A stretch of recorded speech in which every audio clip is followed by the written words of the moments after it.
बेचारा बेकसूर ही मारा गया। अब आपकी बारी। आज आप अपना पहला लक्ष्य भेद करेंगे। लीजिए राजे। आई साहब, सुबह सुबह इतना कठिन काम करने की क्या जरूरत है? अब तक तो हमारी आंखें भी ठीक से नहीं खुली हैं। अगर शेर बनना है तो शिकार करना तो सीखना होगा। चलिए आइए।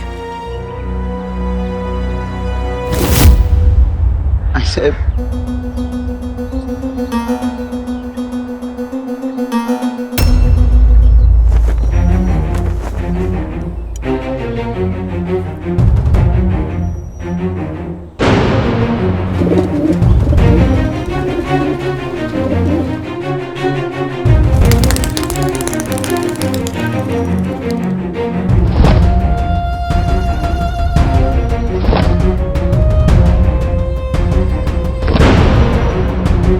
आई साहब, ये रोशनी आंखों में चुभ रही है।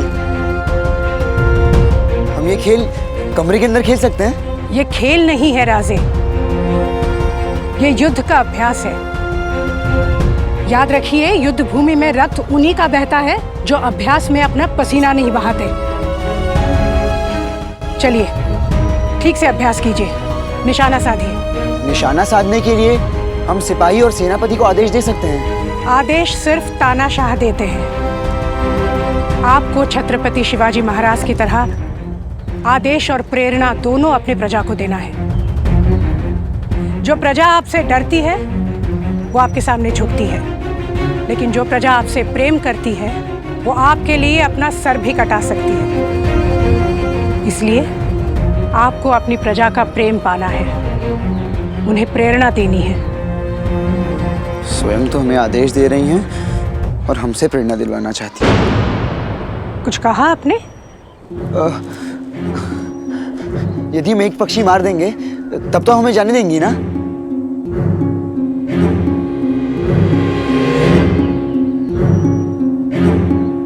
चलिए।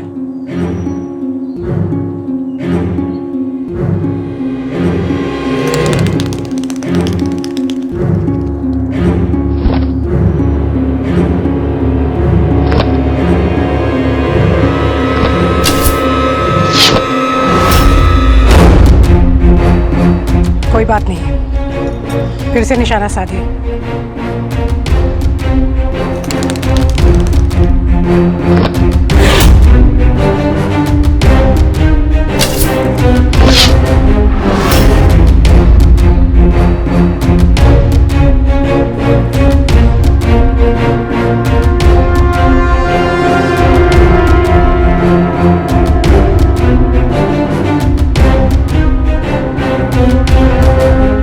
सही है राजे।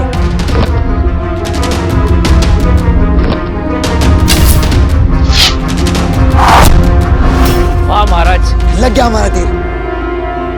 तीर नहीं राजे, तुक्का।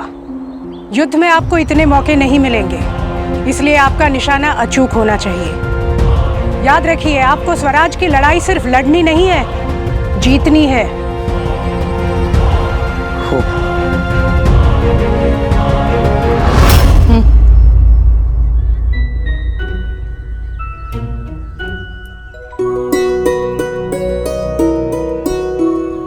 मैंने तुझे बहुत सताया ना आई,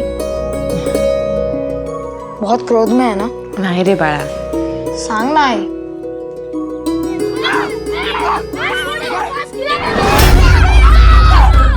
तू खाना खा ले, मैं देख के आती हूँ।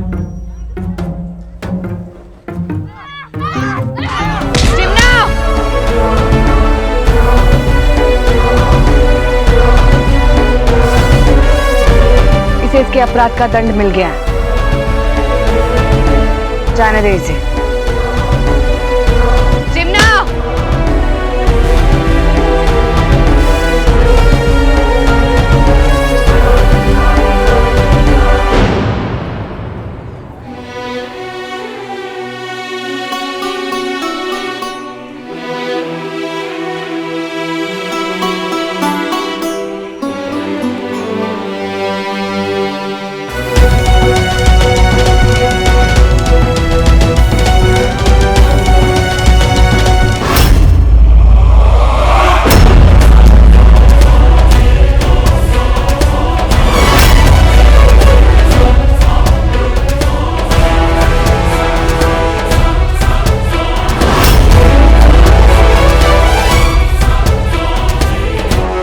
जिस माँ का सीना पहले से छलनी हो वो भालों से क्या डरेगी।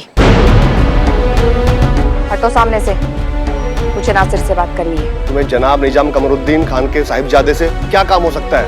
फरियाद करने आई हो या वार? ना मैं युद्ध करने आई हूँ ना याचना, दंड देने आई हूँ। वाजिबल्लाह भट्ट की माँ हूँ और जिस निरंकुश राजपुत्र ने मेरे बेटे के प्राण लेने का प्रयास किया उसे मेरे सामने बुलाओ अभी के अभी। प्रयास किया है? कहीं वो कमबख्त बाजी जिंदा तो नहीं बच गया? अगर यहाँ से गिरकर ना मरा तो नीचे और भी दर्दनाक मौत इंतजार कर रही है। ये मरुभूमि है, यहाँ बहुत ही जहरीले घोरपड़ रहते हैं। यहाँ से ये जिंदा बचकर नहीं निकल पाएगा। चली जाओ यहाँ से, तुम यहाँ किसी से नहीं मिल सकती। मैंने तो सुना था मुगल वीर होते हैं। जो साम्राज्य एक निशस्त्र नारी से डर जाए वो साम्राज्य वीरों का नहीं नपुंसकों का होता है। आने दो उन्हें।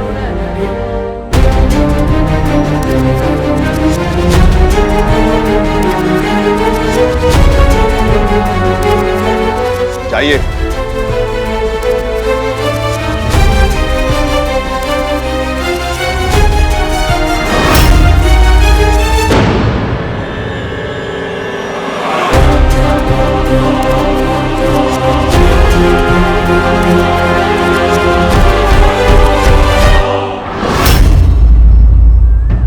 बोलिए, क्या लेने आई हैं आप? कुछ लेने नहीं, कुछ देने आई हूँ। पहला, एक सुखद समाचार, मेरा बेटा जीवित है और सकुशल है। और दूसरा, एक उपहार जो तुझे तेरी आई को देना चाहिए था, लेकिन उसने दिया नहीं, तो अब वो शुभ कार्य मेरे हाथों से होगा।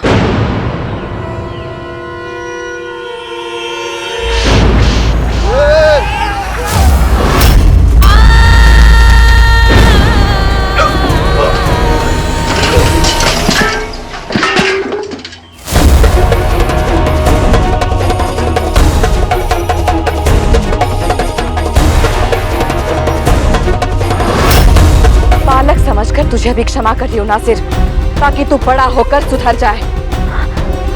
एक बात सुन ले, इस मिट्टी की संतानों की रगों में खून नहीं जुनून दौड़ता है। अगर तूने इस मिट्टी का सम्मान करना नहीं सीखा ना, तो याद रख, मराठी बड़े हट्टी होते हैं। जब हट पकड़ लेते तो शत्रु के प्राण लेकर ही वापस लौटते हैं। मेरा बाजी भी इसी मिट्टी की संतान है। अब तक तो उसे मेरी सौगंध थी, लेकिन अब याद रखना, इसके बाद तूने इस गांव में किसी की भी तरफ आंख उठा के भी देखा तो मैं मेरे बाजी को सौगंध से मुक्त कर दूंगी। मैं खुद उसे तैयार करूंगी, एक ऐसा हथियार बनाऊंगी जो सिर्फ तुझे नहीं, पूरे मुगल साम्राज्य को जड़ से हिला के रखेगा। याद रखना नासिर।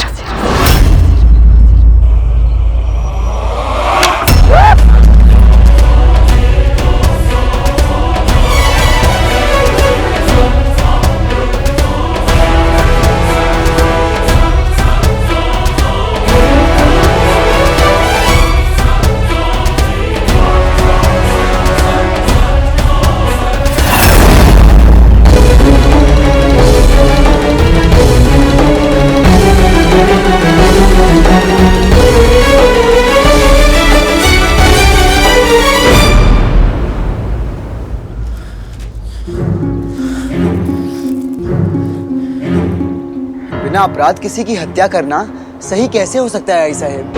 आप सही कह रहे हैं राजे, पर उस पंछी ने एक अपराध तो किया। कैसा अपराध? निर्बल होने का। इस संसार में निर्बल होना सबसे बड़ा अपराध है, और जो संस्कृति ये अपराध करती है उसे मिटना होता है। राजे, युद्ध के आरंभ में दो पक्ष होते हैं, एक सही एक गलत। लेकिन जब युद्ध समाप्त होता है तो जिस पक्ष की जीत होती है सही वही कहलाता है। और युद्ध के आरंभ में सही और गलत का निर्णय कैसे होता है? और आपको कैसे पता कि हम सही और औरंगजेब गलत है? क्योंकि औरंगजेब छीनने के लिए युद्ध करता है और हम बचाने के लिए। वो युद्ध के लिए युद्ध करता है और हम शांति के लिए। अगर इस युद्ध में औरंगजेब की हार होती है तो सिर्फ उसकी सेना का रक्त बहेगा, लेकिन इस युद्ध में अगर हमारी हार हो जाती है तो हमारी सेना के साथ साथ हमारी निर्दोष प्रजा का भी रक्त बहेगा। बच्चे, बूढ़े, औरतें, किसान, किसी को छोड़ा नहीं जाएगा। इन सब की रक्षा के लिए आपको बलवान होना है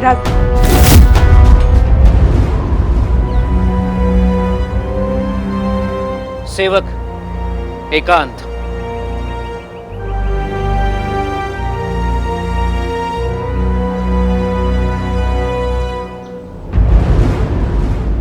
रानी साहेब, आप मन छोटा मत कीजिए। आता राजे छोटे हैं, जब वो बड़े हो जाएंगे किसी को निराश नहीं करेंगे, ना अपनी मां को ना अपनी मातृभूमि को। बस उन्हें थोड़ा सा समय दीजिए। बस समय ही तो नहीं है हमारे पास पंत प्रतिनिधि जी, पर इसमें राजे का दोष नहीं है। हम ही सियासी कामों में इतने उलझे रहे कि राजे को वक्त ही नहीं दे पाए। जिन हाथों को राजे को दुलार ना था, उन हाथों को तलवार चलाने से फुर्सत ही नहीं मिली। न दुलार सके न सुधार सके। पर अब हम अपनी गलती सुधारेंगे। राजे हमारी देखरेख में होंगे, हम तैयार करेंगे उन्हें। महाराज शिवाजी राजे के लिए इससे बढ़कर और क्या हो सकता है रानी साहब? पर रानी साहब, इस समय हम भैरवगढ़ के विषय में आपसे बात करने आए हैं। अभी तक हमें बालाजी भट्ट से कोई सूचना नहीं मिली। प्रतीक्षा कीजिए पंत प्रतिनिधि जी, और आशा भी। आशा किसकी? चमत्कार की। जनाब, मेरा घोड़ा अचानक बेकाबू हो गया था। मैंने उस पर नियंत्रण पाने का बहुत प्रयास किया, किंतु वो मुझे गिराकर भाग गया। मेरे सर पर बहुत गहरी चोट आई और मैं बेहोश हो गया। लेकिन जब मैंने आंखें खोली तो जनाब मेरे सामने जैसे साक्षात ईश्वर खड़े थे। तुम गाजी को विश्वास दिलाओगे कि गांव में एक चमत्कारी बाबा है, वो जो चाहे कर सकते हैं।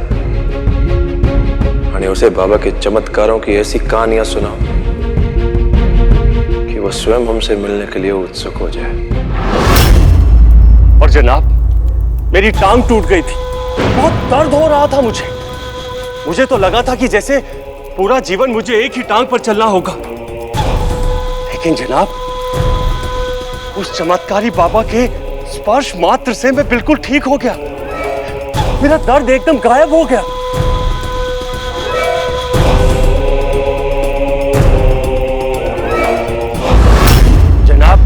मेरी आपसे सलाह है कि अगर आप अपने कष्ट के लिए उन बाबा से एक बार मिल लें तो, अगर आप चाहें तो जनाब। उस बाबा को कल बुला ला। बहुत बहुत धन्यवाद जनाब, बहुत बहुत धन्यवाद।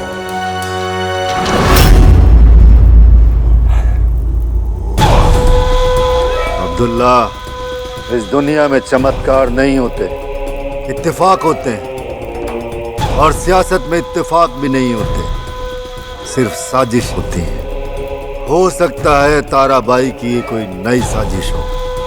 पता करो कि ये फकीर ताराबाई का कोई जासूस तो नहीं। पता करो। जी हुजूर।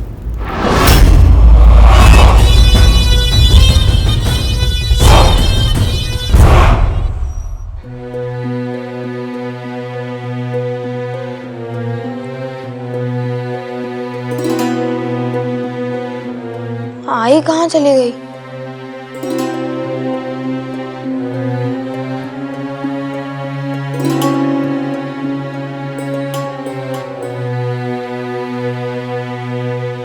स्वामी जी, आज आपने मेरे लिए और बाजी के लिए जो किया है उसके लिए मैं आपके चरणों में मेरा मस्तक भी रख दूं तो भी कम है।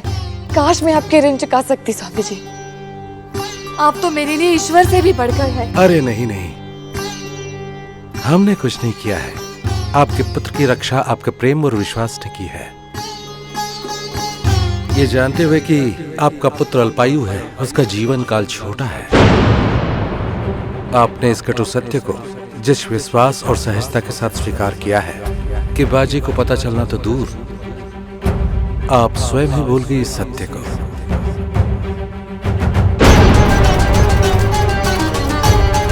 ये आपके पुत्र प्रेम की पराकाष्ठा है।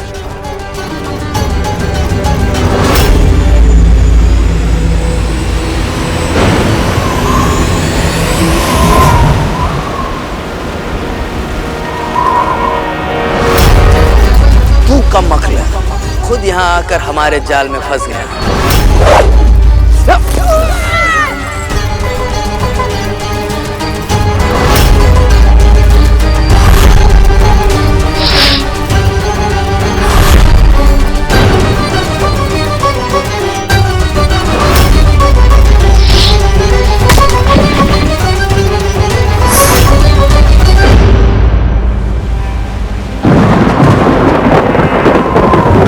हम चलते हैं।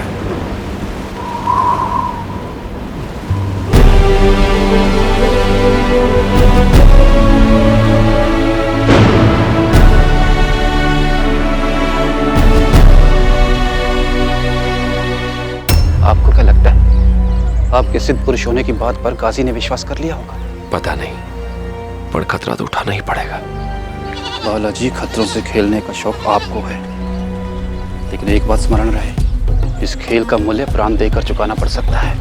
प्राण देकर भी अगर भैरवगढ़ मिल जाए तो ये सौदा सस्ता समझिएगा। समझने के लिए बचेंगे कहाँ बालाजी? अगर गाजी को पता चल गया कि हम तारा रानी साहब के वफादार हैं तो वो हमें तोप से बांधकर उड़वा देगा।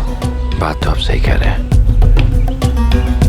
पर गाजी हमें मारे उससे पहले हम उसे मार दें तो।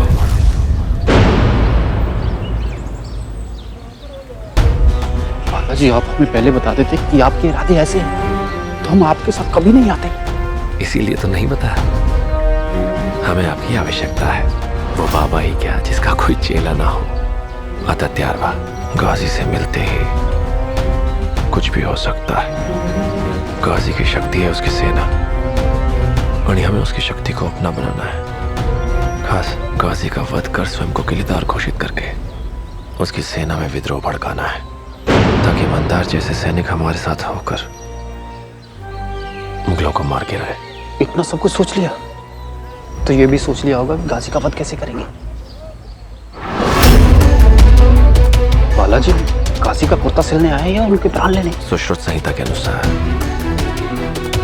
यहाँ छोटा मस्तिष्क होता है, इसमें एक सुई घुसा दें तो मनुष्य का जीवन तुरंत समाप्त हो जाता है। अब मजाक कर रहे हैं ना? वो देखिए,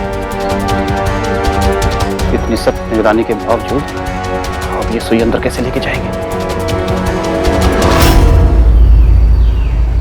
आप लोग यहीं रुकिए। यही वो बाबा हैं जिनसे हुजूर मिलना चाहते हैं।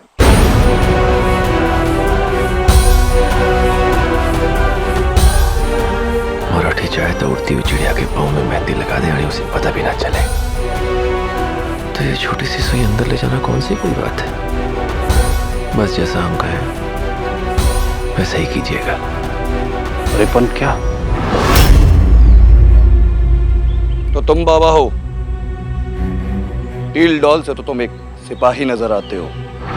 बात बताते हैं कि वो कलम चलाते हैं या तलवार। एक बार जो बंदा उसकी दिखाई हुई राह पर चल पड़े तो फिर ये बेमानी हो जाता है कि वो पहले किस राह पर चलता था। तलाशी लो इसकी। हाथ ऊपर करो।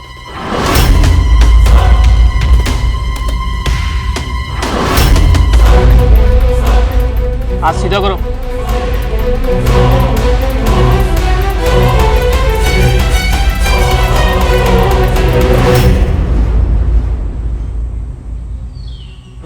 कुछ भी नहीं है। इसकी तलाशी अब मैं खुद लूंगा।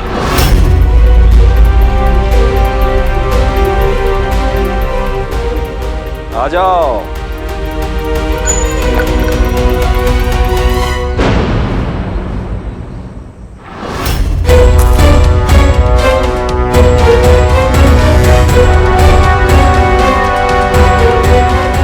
हाथ ऊपर करो।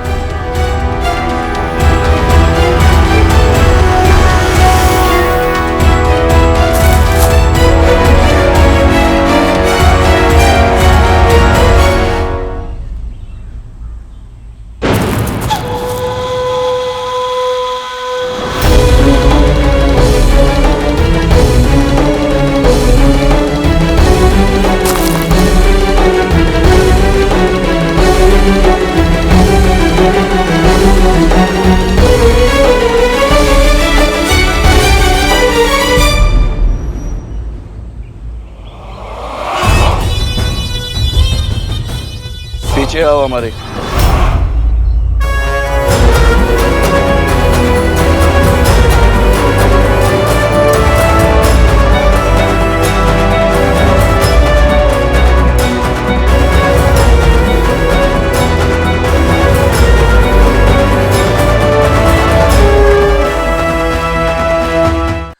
सत्य तू और नाम तेरा, बाकी सब कल्पना।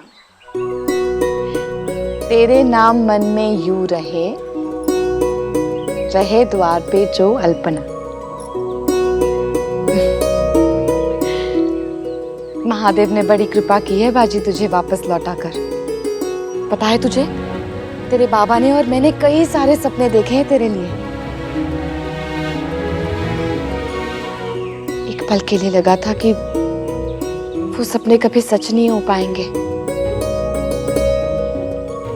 मगर कहते हैं ना, मारने वाले से बचाने वाला बड़ा होता है। अगर तुम इतना ही बड़े हो तो मेरे आई बाबा को इतना दुख क्यों देते हो? उन्होंने मेरे लंबी आयु के लिए इतने जप तप व्रत किए हैं और तुम मुझे उनसे इतनी जल्दी दूर कर रहे हो। तुम्हारे भी तो दो बेटे हैं, कोई कार्तिकेय जी और गणपति जी को तुमसे दूर करे तो अच्छा लगेगा महादेव।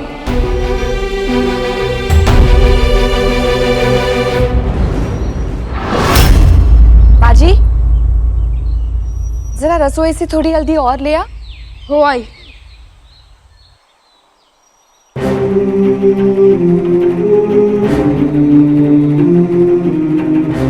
ये भीम की बच्ची को तो आई ने तेल लाने का काम दिया, तो वो भी हमें सौंप दिया। अब बताते हैं इसे। आपका पुत्र अल्पायु है, उसका जीवन काल छोटा है।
यहां से घुटनों के बल चलो।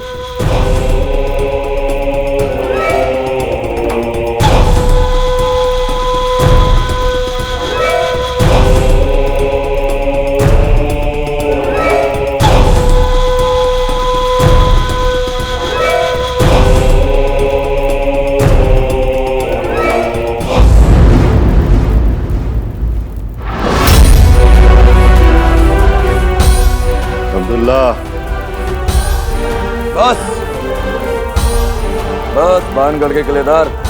जनाब गाजी खान के इससे नजदीक कोई नहीं जा सकता।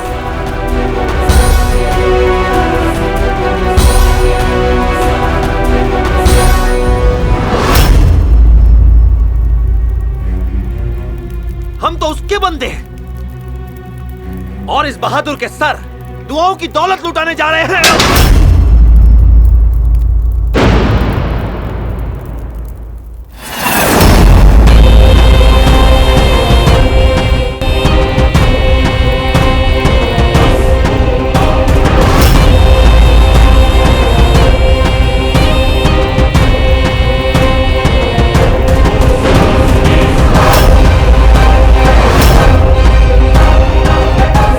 हमारे सर दुआएं लुटाने से पहले तू अपने सर की फिक्र कर फकीर। तूने करामात दिखाई, हमारे सिपाही को यकीन दिला दिया कि तू बड़ा पहुंचा हुआ फकीर है। इतना पहुंचा हुआ फकीर भैरवगढ़ कैसे आ पहुंचा? तू यहाँ क्या करने आया है फकीर? सच बताना, वरना अल्लाह के बंदे को अल्लाह के घर पहुंचाने में हमें देर नहीं लगेगी।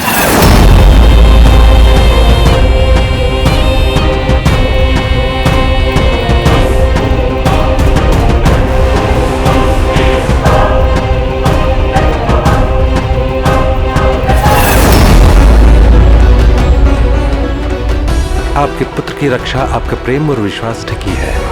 ये जानते हुए कि आपका पुत्र अल्पायु है, उसका जीवन काल छोटा है, आपने इस कटु सत्य को जिस विश्वास और सहजता के साथ स्वीकार किया है कि बाजी को पता चलना तो दूर, आप स्वयं ही भूल गई इस सत्य को।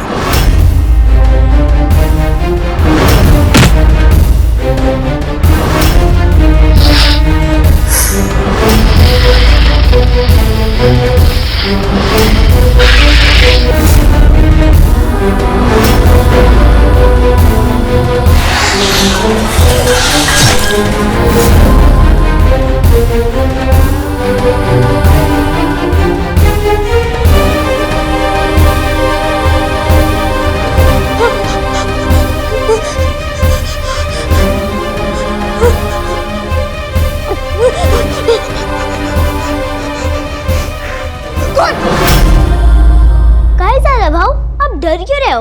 बड़ा वाला चूहा देख लिया क्या? आओ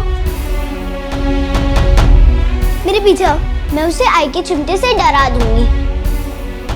मैं नहीं डरा, वो तो मेरा स्वास्थ्य ठीक नहीं है। कहेगा तू यहाँ पे क्या कर रही है?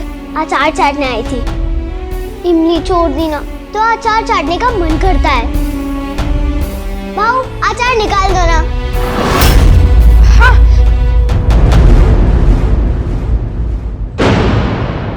जाओ ना भाऊ, अचार निकालो ना। मैं क्यों निकालूं?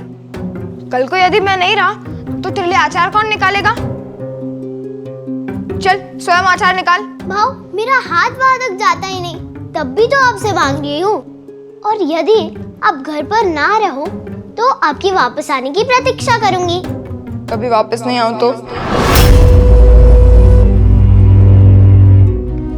ऐसा कैसा? आप चाहे गांव के बाहर वाले पीपल तक चले जाओ, फिर भी लौटकर तो घर आओगे ही। पर यदि मैं उस पीपल के पेड़ के आगे चला गया तो?